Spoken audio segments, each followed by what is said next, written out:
नमस्कार दोस्तों, श्रीनिधि भक्ति चैनल में आप सभी का फिर से एक बार स्वागत है। आज मैं आप लोगों के लिए शीतला सप्तमी की कहानी लेकर आई हूँ और किस दिन मनाई जाएगी उसके बारे में भी थोड़ी जानकारी आपको दूंगी। शीतला सप्तमी, होली के 7 दिन बाद शीतला माता या शीतला सप्तमी का त्यौहार मनाया जाता है। इस वर्ष शीतला सप्तमी बुधवार 15 मार्च के दिन मनाई जाने वाली है। शीतला सप्तमी का पर्व बड़ी धूमधाम से मनाया जाता है। ऐसी मान्यता है कि इस दिन गर्म खाना नहीं बनाते और ना ही खाते हैं। एक दिन पूर्व ही खाना बनाकर रख दिया जाता है और शीतला माता का उसी से पूजन करके सभी सदस्य वह ठंडा भोजन ही करते हैं। जिस घर में शीतला माता का पूजन और व्रत शुद्ध मन से किया जाता है, वह शीतला माता धन धान्य, सुख समृद्धि, आरोग्य तथा बच्चों के अंदर ओवरी माता आदि के रोगों से रक्षा करती है। शीतला माता के पूजन के लिए भोग में पूड़ी, पापड़ी, हलवा, लापसी, चावल, राबड़ी अपनी इच्छा अनुसार जैसी परंपरा है वैसा भोजन बनाया जाता है। सुबह प्रातःकाल ही रोली, मोली, काजल, मेहंदी, बाजरे के दाने, दही, कच्चा दूध, जल का लोटा, जो भी भोग बनाया हो वह, ब्लाउज पीस आदि सामग्री रखकर शीतला माता का पूजन किया जाता है। शीतला माता के पूजन के पश्चात पथवारी माता की पूजा भी की जाती है और पूजा के बाद बाजरे के दाने हाथ में लेकर कहानी सुनी जाती है। बाजरे के दानों से खेत भी बोया जाता है और कुछ लोग जो कि गणगौर की पूजा करते हैं वे इसी दिन पूजा के लिए ज्वारे भी बोते हैं। वैसे तो शीतला माता के लिए जो सबसे प्रसिद्ध कहानी जो कही जाती है वह है कि हिंदू धर्म के अनुसार चैत्र महीने में होली के दिन के बाद दूसरे दिन से सभी गांव वाले ऐसा मानते हैं कि शीतला माता आई, शीतला माता आई। सभी लोग कहने लगते हैं कि माता जी आई हैं, माता जी आई हैं। तो किसी के घर में हलवा बनता है, किसी के घर में लापसी बनती है। माता जी को गरम गरम खाने का भोग लगाया जाता है। माता के अंग अंग में आग जलने लगती है तो माता दौड़ी दौड़ी कुम्हार के घर जाती है। पूरे गांव में घूमती है लेकिन वहाँ पर कोई उन्हें शीतल नहीं करता। जब वह कुम्हार के घर जाती है और कुम्हार को कहती है कि मेरा अंग अंग जल रहा है, तो कुम्हार ने कहा कि कुम्हार, मैं ठंडी मिट्टी का आपको लेप कर देता हूँ। और वह शीतला माता को थोड़ा आराम मिलता है। शीतला माता तब बोलती है कि बेटा मुझे भूख भी लगी है। तो कुम्हार बोलता है कि मेरे घर में तो रात की बनी रोटी और राबड़ी रखी है। तो माता बोलती है कोई बात नहीं, मुझे तो वही खिला दो। तो उसने माता को वही खिला दिया, जिससे माता का ताप शांत हुआ और कुम्हार पर प्रसन्न होकर बोली, सारी नगरी में हाहाकार होगा लेकिन केवल तेरा घर ही बचेगा और तेरे घर में सदा अन्न धन के भंडार भरे रहेंगे। सारी नगरी में त्राही त्राही करने लगे। कुम्हार का घर बच गया। सारे लोगों ने कुम्हार से पूछा, तूने क्या जादू किया जिससे सारा नगर नष्ट हो गया लेकिन तेरा घर बच गया? तब कुम्हार बोला, मैंने माता को शीतल किया, तुम सब ने माता को गर्म भोजन कराया जिससे माता का अंग अंग में छाले हो गए थे। इसी कारण माता का कोप हुआ और नगर में त्राही त्राही मच गई। लोगों ने पूछा, माता ने क्या कहा? तो कुम्हार कहने लगा, माता नीम की छाया के नीचे बैठी है। सभी शीतला माता की शरण में गए और माता से क्षमा मांगी। तब माता ने कहा, तुमने मुझे गर्म भोजन खिलाया जिससे मेरे मुंह में छाले हो गए। कुम्हार ने मुझे ठंडा भोजन कराया जिससे मुझे ठंडक मिली। इसी कारण सारा नगर नष्ट हो गया और कुम्हार का घर महल बन गया। लोगों ने विनती की माता से कि हम अब क्या करें? तो माता बोली, होली के 7 दिन बाद शीतला सप्तमी आती है। उस दिन सब नगर निवासी छठ को भोजन बनाए, खाने में सारी सामग्री बनाए और दूसरे दिन ठंडा भोजन करें। ऐसा कहकर माता अंतर्ध्यान हो गई। अगले दिन शीतला माता आई। सब ने ठंडा भोजन बनाया, भोग लगाया, माता की पूजा की जिससे माता फिर से प्रसन्न हो गई और सारी नगरी प्रसन्न हो गई। ज़्यादातर तो शीतला सप्तमी पर यही कहानी कही जाती है, लेकिन पौराणिक मान्यताओं के आधार पर शीतला माता की एक दूसरी पौराणिक कथा भी है जिसमें वह इस प्रकार है।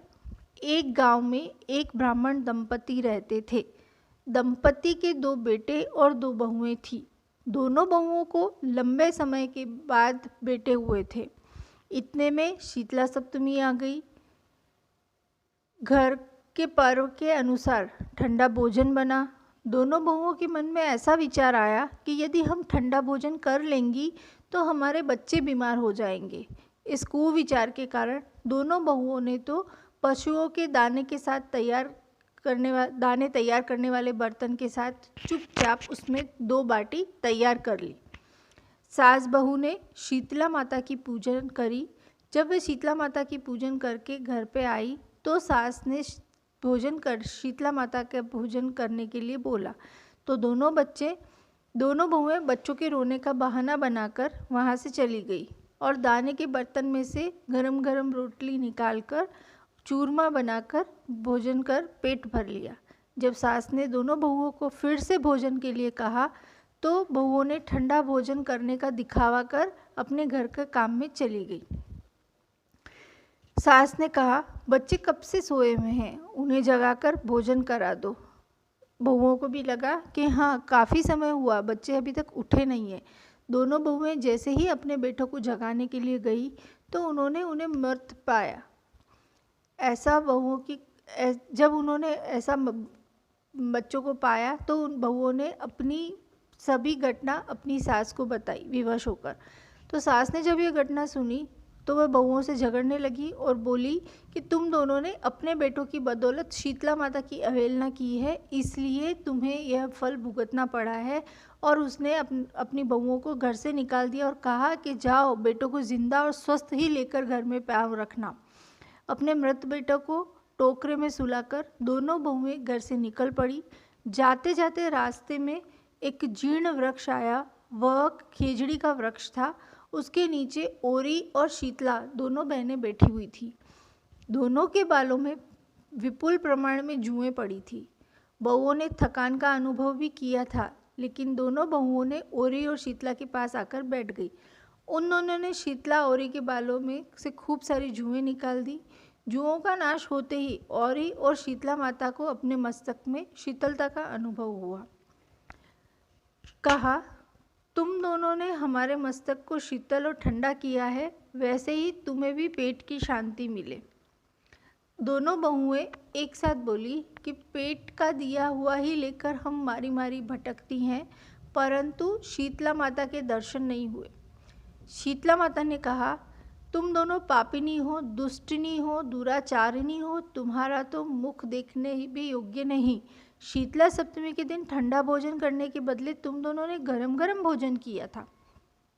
यह सुनते ही दोनों बहुएं माताजी को पहचान गई और देवरानी जेठानी दोनों माताजी का वंदन करने लगी, गिड़गिड़ाने लगी, उनसे हाथ जोड़ने लगी और उन्हें से विनती करने लगी कि हम दोनों तो बहुत भूली भाली हैं माता, अनजाने में हमने गरम भोजन कर लिया था, आपके प्रभाव को हम जानती नहीं थी, इसलिए हम दोनों पर क्षमा करें और हम आपसे विनती करते हैं कि हम दोबारा से ऐसा कोई काम नहीं करेंगे जिससे कि आपका निरादर हो। उसके पश्चात भरे वचनों को सुनकर दोनों माताएं प्रसन्न हो गई। शीतला माता ने मृत बालकों को जीवित कर दिया। बहुएं तब बच्चों के साथ लेकर आनंद से पुनः गांव लौट आई। गांव के लोगों ने जाना कि दोनों बहुओं को शीतला माता के साक्षात दर्शन हुए हैं।